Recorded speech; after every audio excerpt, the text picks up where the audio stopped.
together and stuff like that. And you know, I think if anything, it was like you said, it was a bit more difficult in the early days around the first and second album. Everything was so new, and there is quite a lot of pressure, and you're doing loads of gigs, and you tour, and you go straight and make another album straight on tour. And those first early years, you don't get a lot of time to really reflect on what you've just done. Yeah.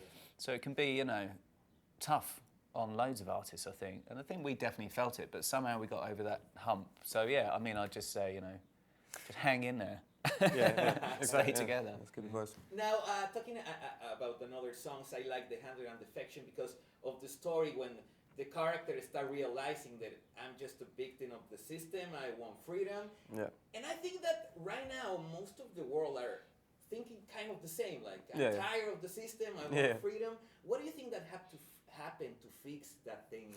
Yeah, well, I think on previous albums, I used to think about this in terms of, on previous albums, I used to think about that topic in terms of attacking the top of the system, like the power structures, the corporations or the governments or whatever, the religious extremists, whatever it is.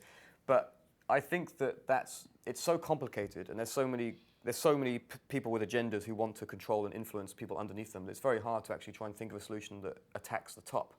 I think the solution is to actually go to the bottom, the people at the bottom of everything, who and try to discover that feeling of power inside yourself, that you can make your own decisions and you don't need to be influenced by others. And I think that's where revolutions can take place, where people just generally wake up and say, I don't need to do this anymore, I can do what I want. And I think that's probably the best way to approach it, because I think trying to attack the top directly is just impossible, because they're sort of almost impossible to see, they're impossible to get hold of, and they're certainly very hidden and so on. So I think, you know, reawakening the power of individual autonomy and individuality and freedom of thought, you know, is something which is, I think, needs to come back into the way we think. You know, it was that's why we used the JFK speech, because, you know, he was talking. JFK at that time was talking about similar things. He was talking about the rise of communism, obviously, but I think in a strange way in the world we live in today, there's a much more complex array of, you know, corporate systems, government systems, and religious extremists and so on, which in their own way have created almost a prison for us to live in, which we are born into thinking the way the world is the way it is, but we all know instinctively something's not quite right, you know. And I think it's essentially a case of just regaining control of yourself, you know, and becoming immune to these constant toxic influences on our lives. Yeah. Now, after the huge tour that you made with the Second Law, you decide, okay, let's go back and play to the places when we were young, right? How was the experience to go back? Most of the bands need to get used to playing bigger gigs. In that case, I guess that you get used to playing smaller venues. You're not used to in a lot of years. How was the experience? Okay, let's again play in smaller venues.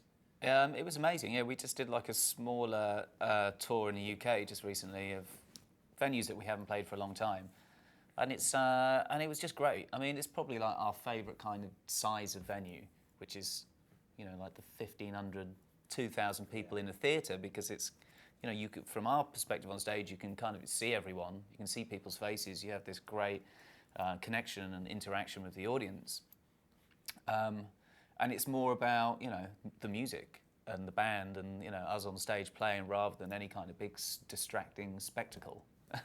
So it's really fun. We had a great time playing to these, playing in these slightly smaller shows, but I'm sure we'll do more of it. I mean, playing the big stuff is also like amazing and overwhelming, and it gives you the opportunity to put on a much more theatrical big show, which we love doing as well. But I think it's just nice to kind of mix it up every now and again.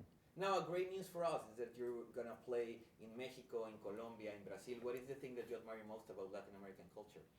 What was it enjoying the most? Yeah, that you admire most about it. Yeah, well, I mean, it's... we feel like the fan base down there that we have is very passionate and very, like, really understands what we're saying, you know. And I think it's a great mix, because in Europe, like, you have like quite a clear differential between the north and south of Europe. Like, the north of Europe is very much more like thinking, conceptual, you know, and in the south it's very like fiery and passionate. But in South America it feels like they have both these things, you know. It seems like it's the one place where they really sort of like progressive rock, you know, like, you know, historically, like, you know, bands like Rush or Queen or whatever have always been very popular down there. So I think there's a certain connection with the kind of music we do with the Latin American audience. Yeah. Cool. Now, do you think that right now I admire this album because you think it as an album. And do you think that right now artists focus on an album because they focus on a single? I think the way the industry is going and the way it's structured, you know, towards streaming and individual tracks and everything, I think it's possible that the album is becoming lost, you know, and I think that our album is coming out at a time when pretty much all the big service providers are going to switch to streaming, you know, so there'll be no longer, you know, apart from a few people who buy physical things. I kind of think that, you know, it's kind of a sad thing, but it's the nature of what's going to happen. Is I think that single tracks is going to become the dominant force in the future, and albums, unless they are very conceptual and very meant to be an album, are going to be a little bit more lost. You know, so I think doing albums as an art form is still relevant, but it has to be an album, you know, with a reason to be an album. You know, otherwise, I think people just want to take the tracks they want. You know.